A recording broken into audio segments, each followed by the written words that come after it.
Elif'in mutfağına hoş geldiniz. Bugün sizlerle yapımı çok pratik, balon gibi puf puf kabaran, çok lezzetli pita ekmeği tarifini paylaşmak istiyorum. Yoğurma kabının içerisine bir paket yaş mayayı ufalayarak ekleyelim. Üzerine 1 su bardağı ılık süt, yarım su bardağı ılık su ve 1 yemek kaşığı şeker ekleyip karıştıralım. Daha sonra üzerine yarım su bardağı yoğurt ve 2 yemek kaşığı sıvı yağ ekleyip tekrardan karıştıralım. İlk etapta 3 su bardağı un ekledim. Üzerine yarım tatlı kaşığı kadar tuz ekleyip hamurumuzu yoğurmaya başlayalım.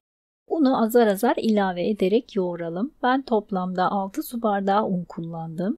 Hamurumuzu iyice yoğurmamız gerekli. Kıvamı gördüğünüz gibi yumuşak kıvamlı, ele yapışmayan bir hamur olması gerekli.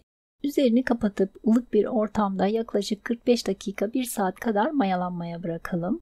Ve gayet güzel mayalanmış olan hamurumuzun havasını alarak un serpilmiş tezgahın üzerine alalım. 10 eşit bezeye bölelim. Yumaklayalım ve un serpilmiş tezgahın üzerine yerleştirelim. Hiç bekletmeden tezgahın üzerine hafifçe un serperek merdane ile videoda gördüğünüz gibi açalım. Fırın tepsisine yağlı kağıt yerleştirerek üzerine yerleştirelim.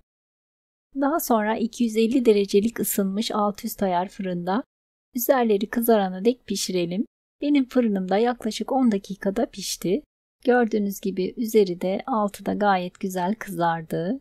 Bu harika ekmeklerle dilerseniz döner ekmek, tost yapabilir veya kahvaltılıklarınızla birlikte kahvaltıda tüketebilirsiniz.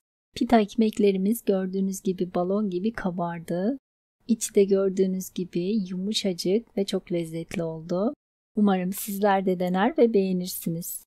Buraya kadar izlediyseniz mutlaka beğeni ve yorumlarınızı bekliyorum. Videomu izlediğiniz için teşekkürler.